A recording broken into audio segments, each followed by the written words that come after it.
Hi, I'm psychologist Dr. Rich O'Neill with this week's Checkup from the Neck Up. Nice guys finish last, or jerks finish first? Well, folks, no doubt you've heard baseball manager Leo Desrochers' expression, nice guys finish last, and probably seen the headlines that new research supports that idea, that it's not just a rationalization we came up with to justify jerkiness when so inclined. But before unrestrained tirades get us all fired, ruin our marriages and friendships, and get our kids to hate us, even more than they usually do growing up, let's dig underneath that headline and see what the researchers actually did. They compared the incomes of men and women who rated themselves high on agreeableness, controlling for other personality traits. What did they find? Agreeable people earned less than disagreeable people, 17 to 22% less overall, and moreover, agreeable men earned much less than disagreeable men. And in the no surprise here category, men earned a lot more than women, nice or nasty, even with similar jobs. And nice guys are less likely to be rated as management material and thus miss the salary increases that go along with climbing the ladder. The researchers speculated that maybe agreeable men get penalized because they're acting different from the social norm for men, disagreeable and aggressive. Nice guys are wimps, and wimps can't manage. But this study raises questions for me.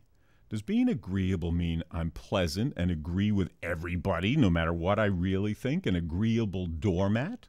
Or does it mean when somebody asks me for my point of view, I'll be honest and speak an unpopular point of view, even if it means I'll get fired, an agreeable volunteer to be scapegoated, as in kill the messenger sort of bad news?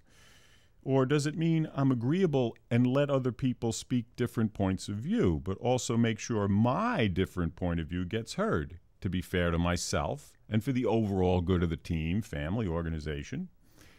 And what will I work to do to make sure that the groups I'm part of respect all constructive contributions, no matter how different?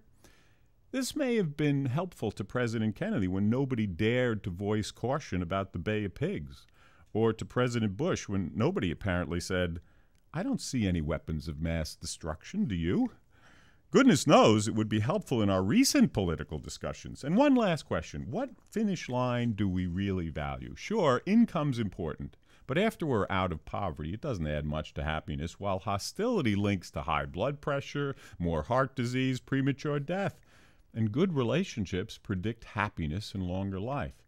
Speaking of baseball players, remember Ty Cobb? If you look at his hits, runs, batting average, etc., he was arguably the most successful baseball player of all time, and the most highly paid in his time.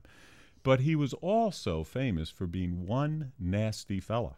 On his deathbed, when virtually none of his fellow players or coaches visited, he concluded, "I wish I'd made more friends." I'm Dr. Rich O'Neill. Go to hell. Thanks for tuning in.